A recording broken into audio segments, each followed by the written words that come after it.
Hey, well, hello, I'm Linda, and welcome to part 2 of Amish Society and Culture. I would like to start with a dedication. This lecture is in memoriam to Stephen E. Scott, 1948 to 2011. When he was around 18 or so, he was drafted to Vietnam and served instead in alternative service as a conscientious objector. And when he got out, he joined the Old Order River Brethren I think he was 21 in 1969. Yeah, 21. He worked for Good Books and The People's Place in Intercourse, Pennsylvania from 1984 to 1996. And then from 97 to his death in 2011, he worked at the Young Center for Anabaptist and Pietist Studies at Elizabethtown College in Pennsylvania. I never corresponded with him, I never met him, but I read so many of his books. I believe I read around a dozen of them that I came to think of him as a friend.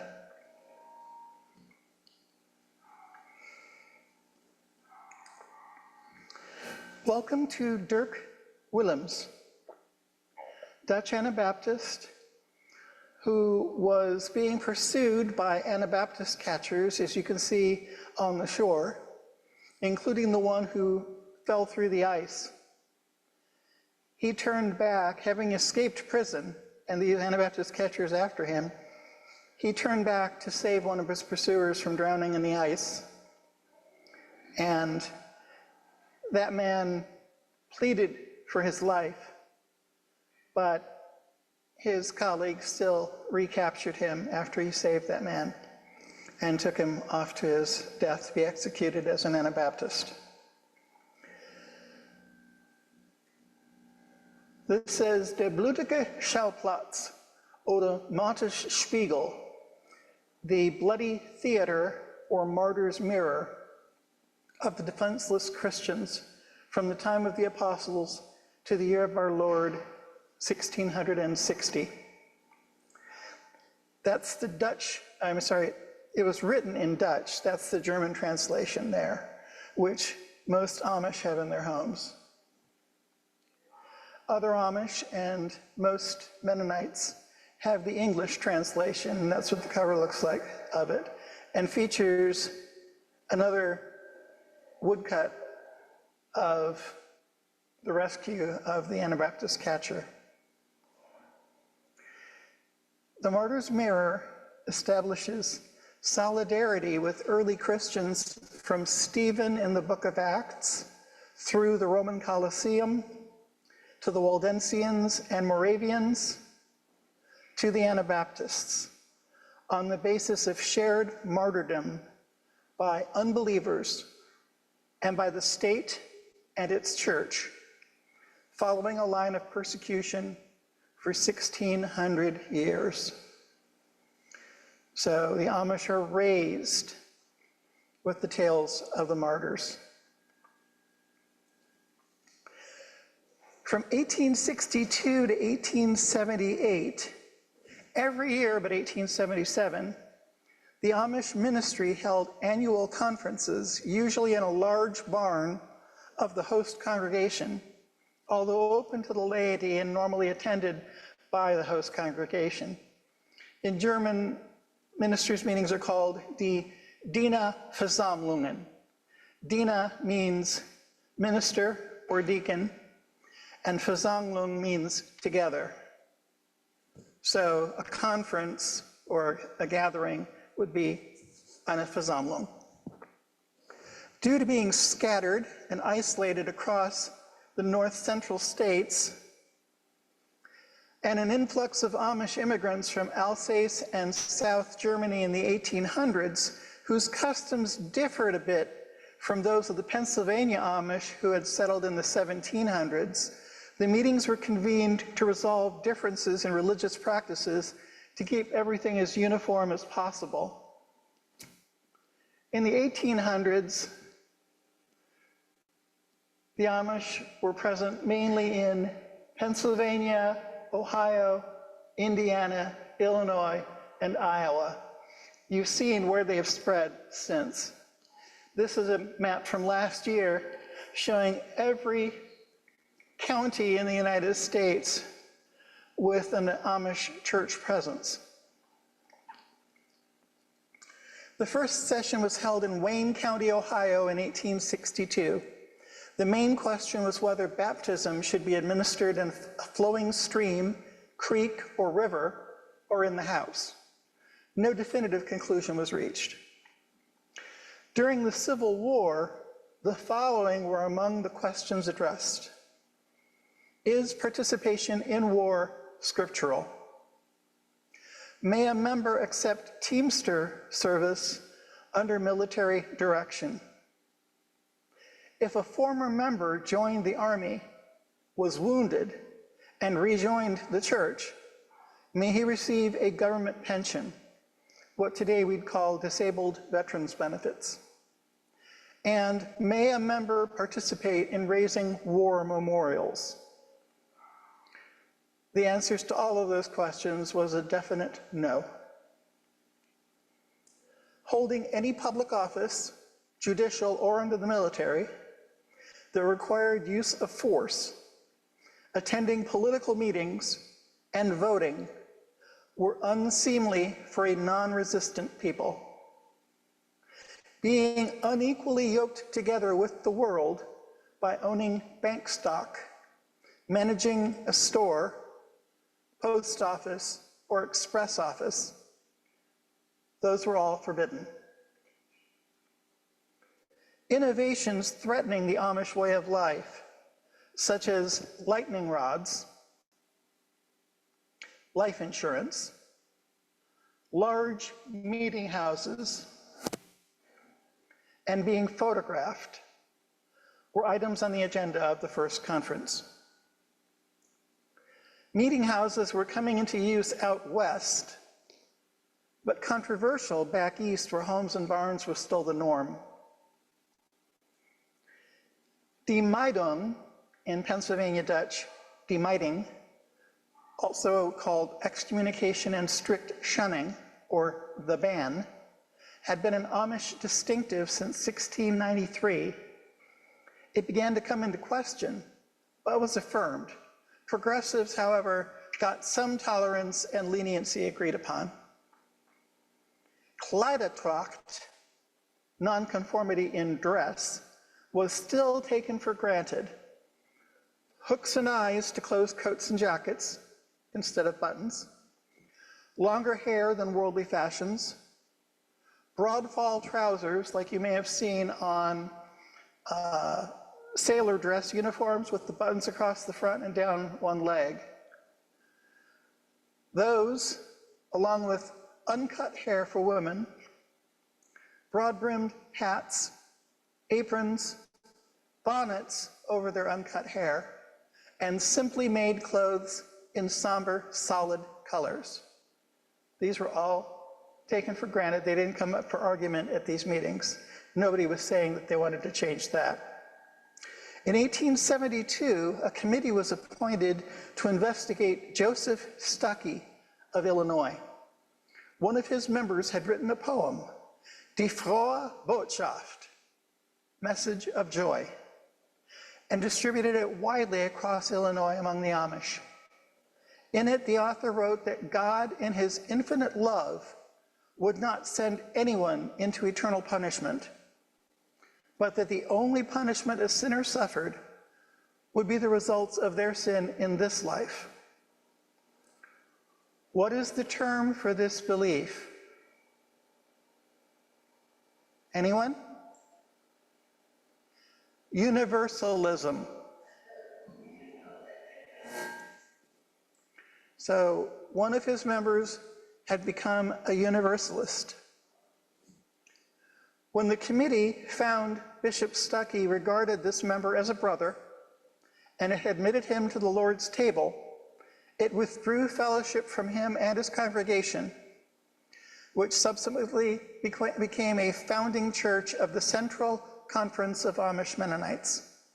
popularly known as the Stuckey Mennonites.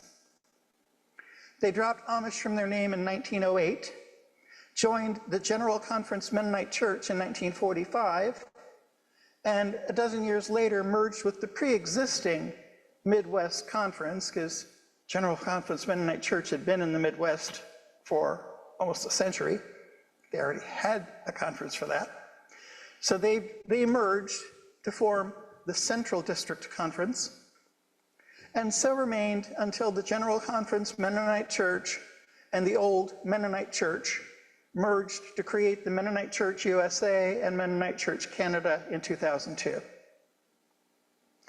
Failure to reach their original objective, reconciliation of progressive elements, ended the Dienerversammlungen. No more were held after 1878. The Amish split into three main groups. The Stuckey Amish, already discussed, who were the most liberal, and then in the middle, the more liberal of the Indiana congregations, together with the more recent immigrant churches of Illinois and Ohio. Those are the ones who had come from Alsace and South Germany. Most of these groups merged with the Mennonite denominations between 1915 and 1925, dropping the name Amish. And the last of them, the Conservative Amish Mennonite Conference, founded in 1910, dropped the name Amish in 1954. Up to that point, they were popularly known as the Black Bumper Amish. Then they became known as the Black Bumper Mennonites, because they painted the chrome bumpers on their cars black to make them plainer, and also refused to use white sidewall tires. The most conservative elements, who retained all the old ways, came to be known eventually as the Old Order Amish. In 1926, a Pennsylvania bishop named Moses Beachy refused to excommunicate and shun his son for buying a car. He was disfellowshipped by the Old Order.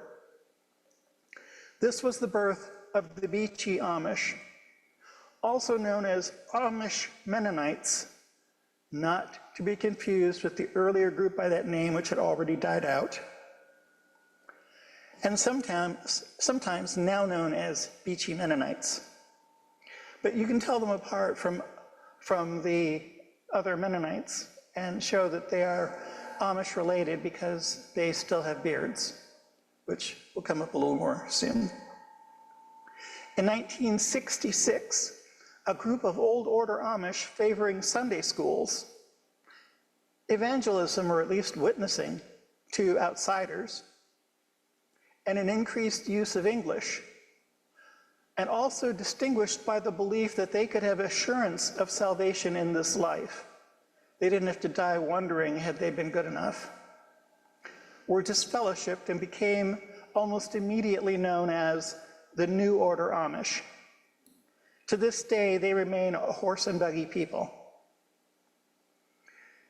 There are many Old Order affiliations, ranked by how strict and traditional they are on a continuum, from the strictest Swartzentroopers and the Nebraska Amish, known for their bright yellow buggy tops, and who are not and have never been located in Nebraska, up to those almost indistinguishable from the New Order. Everything I say about the Amish from this point forward, unless stated otherwise, refers to the Old Order. And because there are so many different kinds of Old Order Amish, almost everything I say will have exceptions. Also, many of the things I say about the Old Order Amish will apply to similar groups, such as the Old Order Mennonites, Old Order River Brethren, Old German Baptist Brethren, and Dunkard Brethren. Okay, recommended reading for the material I just presented: Harold S. Bender, Some Early Amish American Mennonite Disciplines, from the Mennonite Quarterly Review, 1934, available in larger libraries like Navarre University. John A. Hostetler, Amish Problems at Die Versammlungen, from Mennonite Life in a 1949 issue that would be available at UB and possibly available to be copied and sent to you. Kleidertracht, dressing plain, nonconformity to the world in dress. And I apologize for the people watching on Zoom and watching this later. I seem to be hiding behind the TV a lot because I'm catering more to the people right in front of me and keep forgetting where the camera is pointed at. The Amish simply carried their unadorned European peasant dress to America in the forms common to Switzerland, Alsace, and South Germany, while lengthening the short pants and short skirts that had been necessary for hiking the mountains of their homeland longer now that they no longer needed such brevity, to the ground or close to it for the sake of further modesty and, closely related, they believed, humility.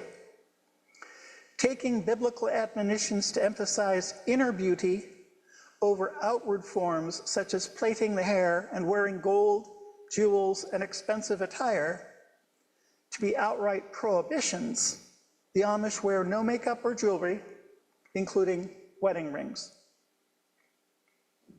Men have almost no variation in hairstyles, typically a bowl cut, and women all braid their hair so tightly at the corners of their hairline that they often develop traction alopecia. And they put their uncut braided hair up under a head covering.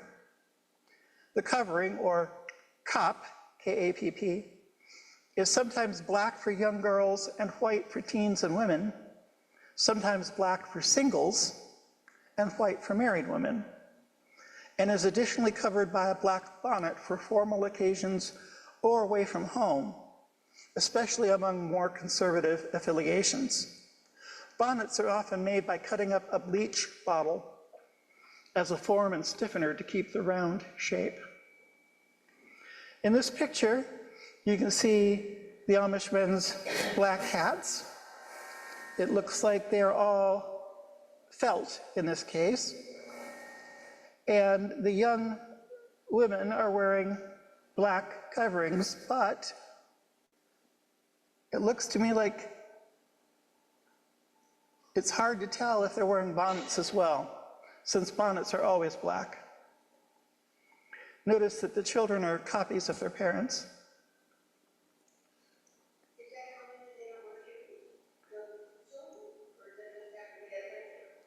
That's extremely common for children. They'll wear no shoes walking to church. They'll wear no shoes walking to school. They'll wear no shoes walking around the farm. Of course, not when the weather does not permit it. You're not stupid. From behind, you can see Amish women's head coverings, which those are not bonnets. If they were to wear a bonnet, it would go over that.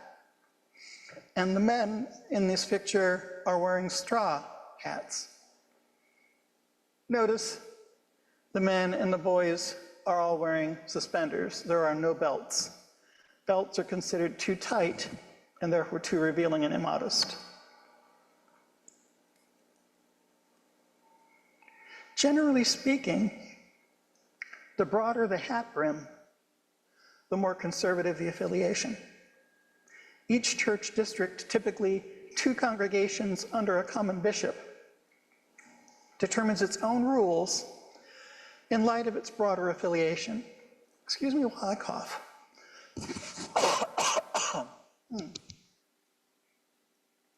One district may specify hat brims must be exactly 2 3/4 inches wide. Another will demand 4 inches, and yet another will excommunicate and shun a man who fails to wear hats with a brim precisely 3 1/8 inches wide. That's a worst case scenario, as someone admonished by one of the deacons or ministers will usually fall in line before it becomes a matter for the bishop. And obviously, if somebody is going to to go to the mattresses over the exact measurement of their hat brim, they've got other issues with the church. Hats are typically made of fur felt or wool felt. The primary difference between them is price. And the Amish gained a hard hat exemption from OSHA to wear their broad-brimmed black hats on the job. For casual work and working in the sun, broad-brimmed straw hats, yellow, or, as in this picture, black, are worn. Although the strictest Amishmen will wear homemade shirts that look like they come right out of colonial American farms, pullover shirts with a stand-up collar and little buttons or laces down a slightly open front. Most buy ready-made store-bought shirts with fold-over collars, as you see in the picture, simple buttons, and in solid colors. No necktie or other cloth jewelry is ever worn.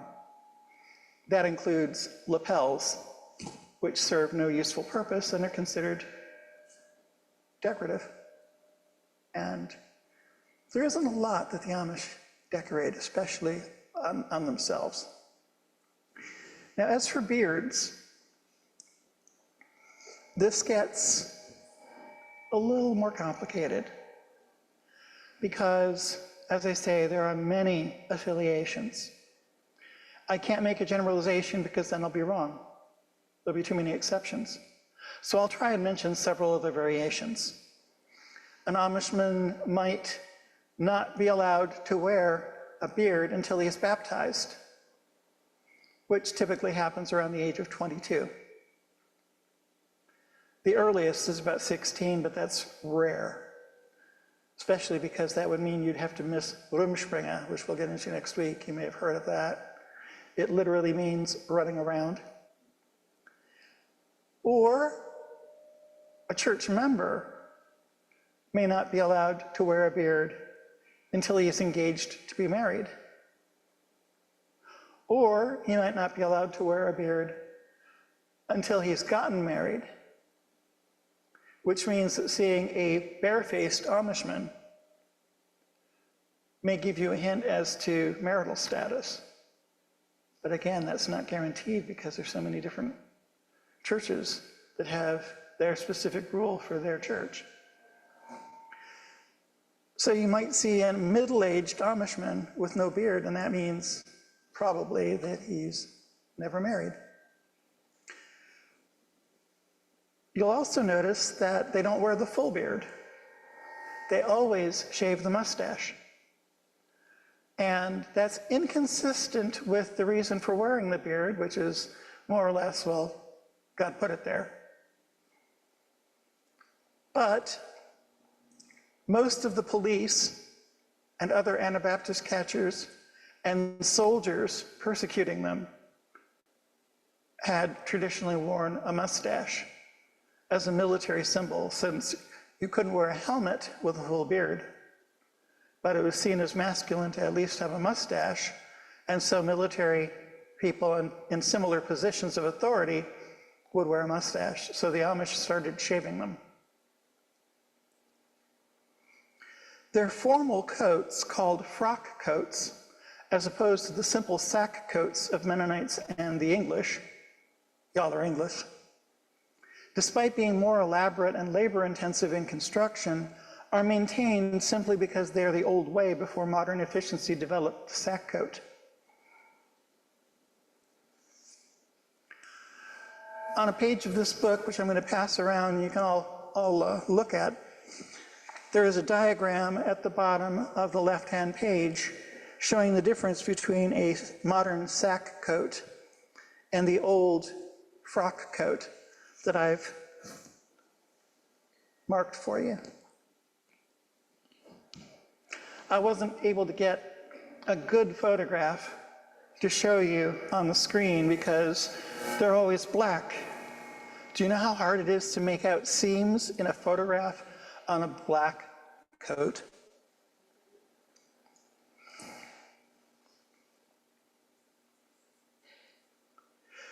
Because they're persecutors, the military, the police, and the Anabaptist hunters also wore bright metal buttons down their uniforms. Amish coats and vests closed with metal hooks and eyes. Little tiny, but basically like that, instead of buttons. Coat buttons are labeled hochmut, proud, vain, of the world.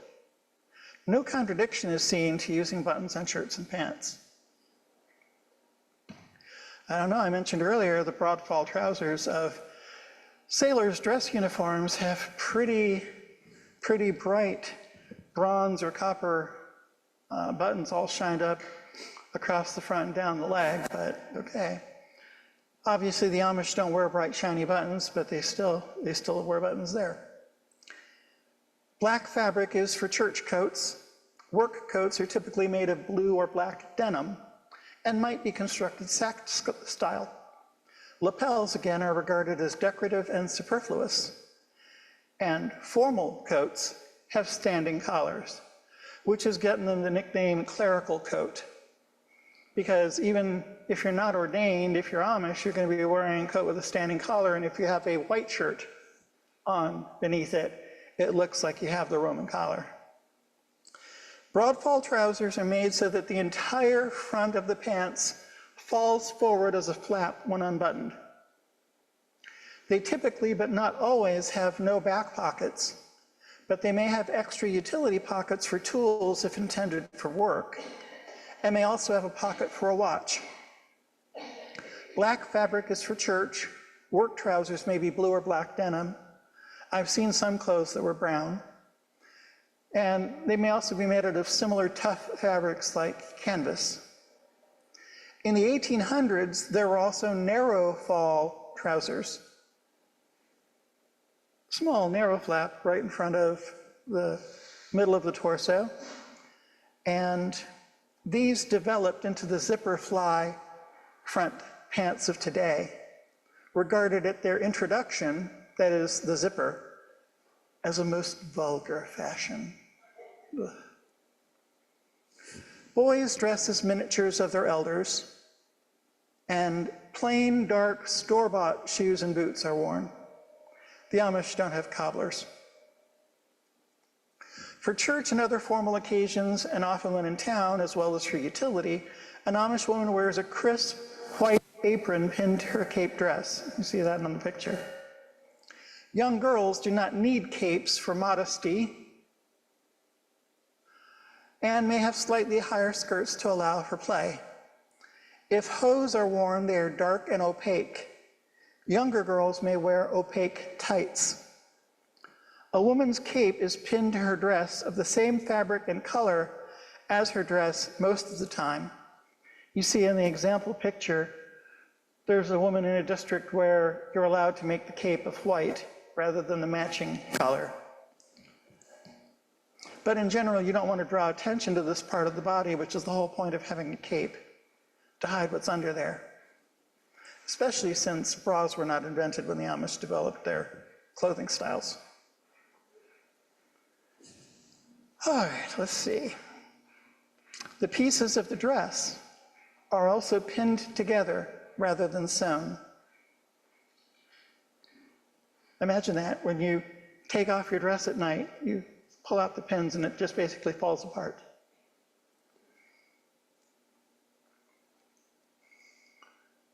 Around the house, but also rarely in public, a woman may wear a hanging cloth head covering instead of the traditional pleated white cap, which you see in the picture right now, next to what I assume is her new husband, wearing a yellow straw hat, notice quite a wide brim. She's wearing a cape matching the color of her dress, but the normal white apron pinned. Head coverings were common in medieval Europe for all women, and regardless of whether 1 Corinthians 11's command that a woman must veil her head to pray in church was the origin of that European custom, the Amish today use that passage as justification for women continuing to wear their caps.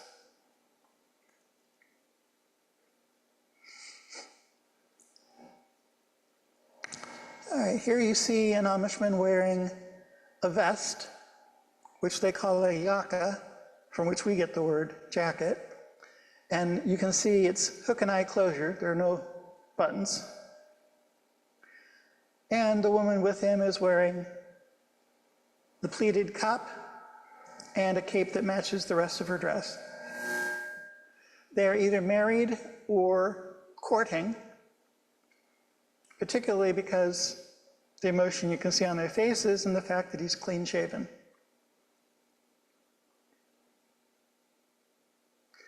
There's a close-up of the black bonnet, and you can see in the shape near the face the outline of the Clorox bottle, probably used to make it. Notice the two strings, the black string from the bonnet and the white string from her prayer covering or cup underneath it. While they do use horse-drawn wagons of various types, there's a wagon, and children might use pony carts. I believe I have a picture of that for you. The Amish are best known for their horse-drawn buggies. Buggies serve as an important identity marker for the Amish.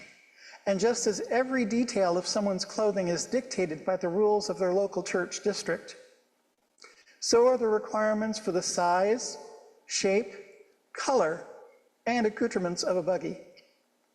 In general, an Amish buggy looks today just as one did over 100 years ago, although on closer inspection, one can see changes. An Amishman in the 1950s invented and patented a spring suspension system that gave a much smoother ride and made the buggy last much longer.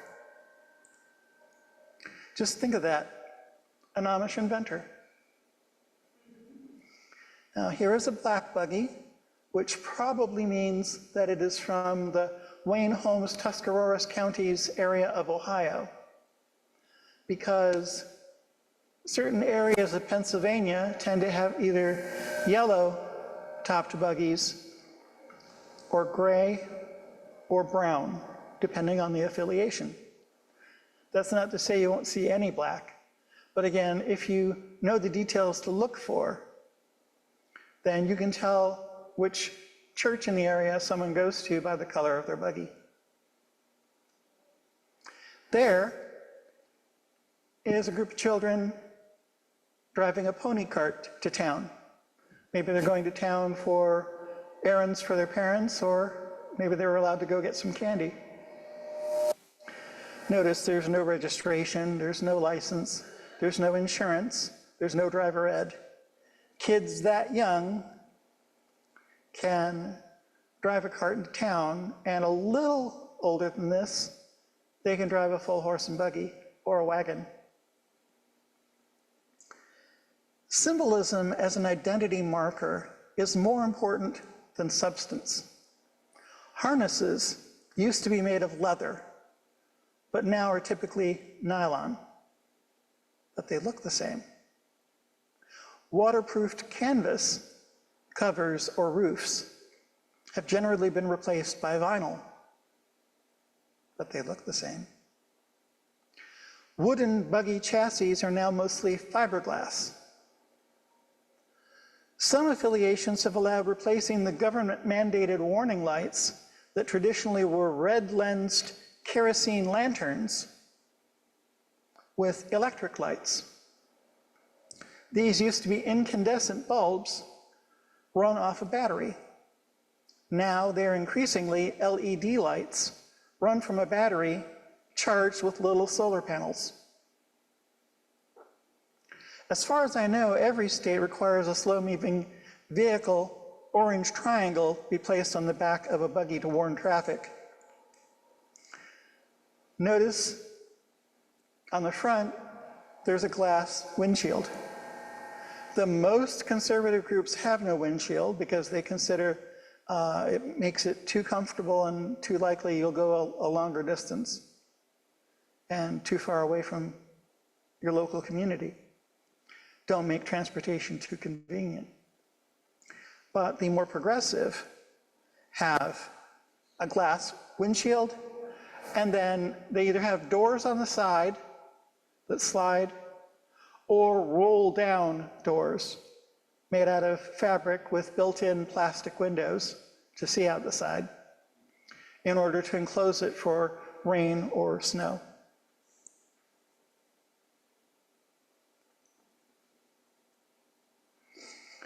Okay, there's a close-up where you can see one of the ones that has no glass windshield, but it does have roll-up side fabric doors.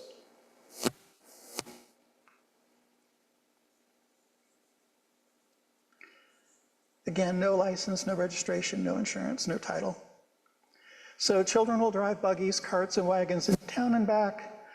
Amishmen passed out in their buggies after an evening in a Geauga County, Ohio bar have been known to be driven home by their horses. They know the way back to their barn from town. He gets into the buggy, stumbles in, passes out, and wakes up in the barn right in front of his house.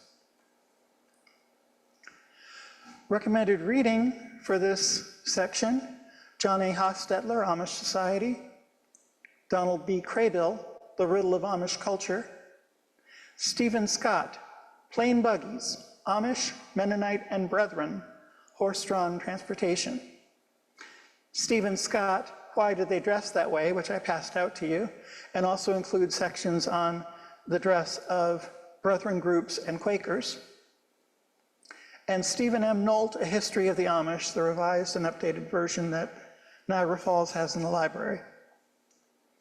Amish businessmen, especially the millionaires, are often driven around to appointments by hired English drivers, and families traveling long distances for family reunions, weddings, funerals, and so on normally hire English vans to take them. You can also see signs advertising, "We haul manure, livestock, Amish." Sometimes the Amish will take long-distance buses or trains. Speaking of weddings, the Amish typically like to have small, intimate family weddings. So only their closest friends and neighbors, and then not go any farther out than their cousins. So between 400 and 600 people, just family.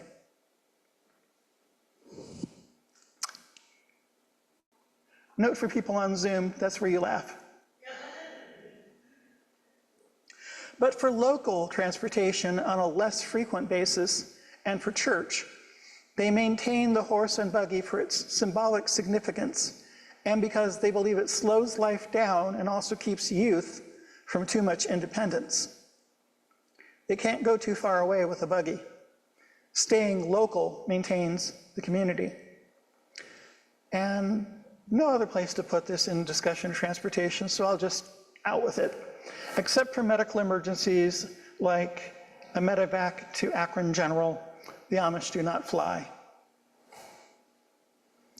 They use the horse and buggy in every community in the world but one, Pinecraft, now surrounded by the city of Saratoga, Florida. There, all Amish, including those whose home districts back in, say, Pennsylvania, forbid them, ride bicycles and adult tricycles because it was simply impractical to keep horses in the city. What are you going to do? You're going to keep a horse in your garage? And especially in a small, urban, ranch-style home with a little garage on it, then you're going to leave your buggy out in the weather all year because you had to use up all available space in the garage for that one horse. Pinecraft is home to Amish snowbirds, but also has a year-round population, mostly of retirees. That's how it started. Then people started living there all the time, and then people started buying up farms and farming outside the city and using Sarasota as a place to market their vegetables and so on. The last Amish in Europe, incidentally, merged with the Mennonites in Alsace in 1937.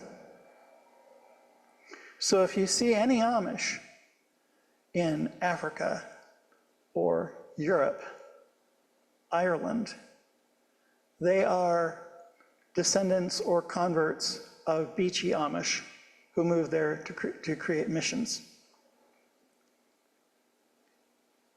Did you know that all Amish are trilingual? From birth, most Amish are taught to speak Pennsylvania Dutch.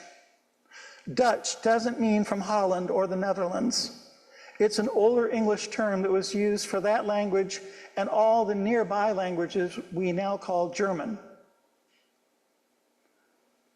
Most Indiana Amish are raised speaking their dialect of Swiss German. Although Pennsylvania Dutch is an oral language, attempts have been made at written forms, but they have not caught on widely.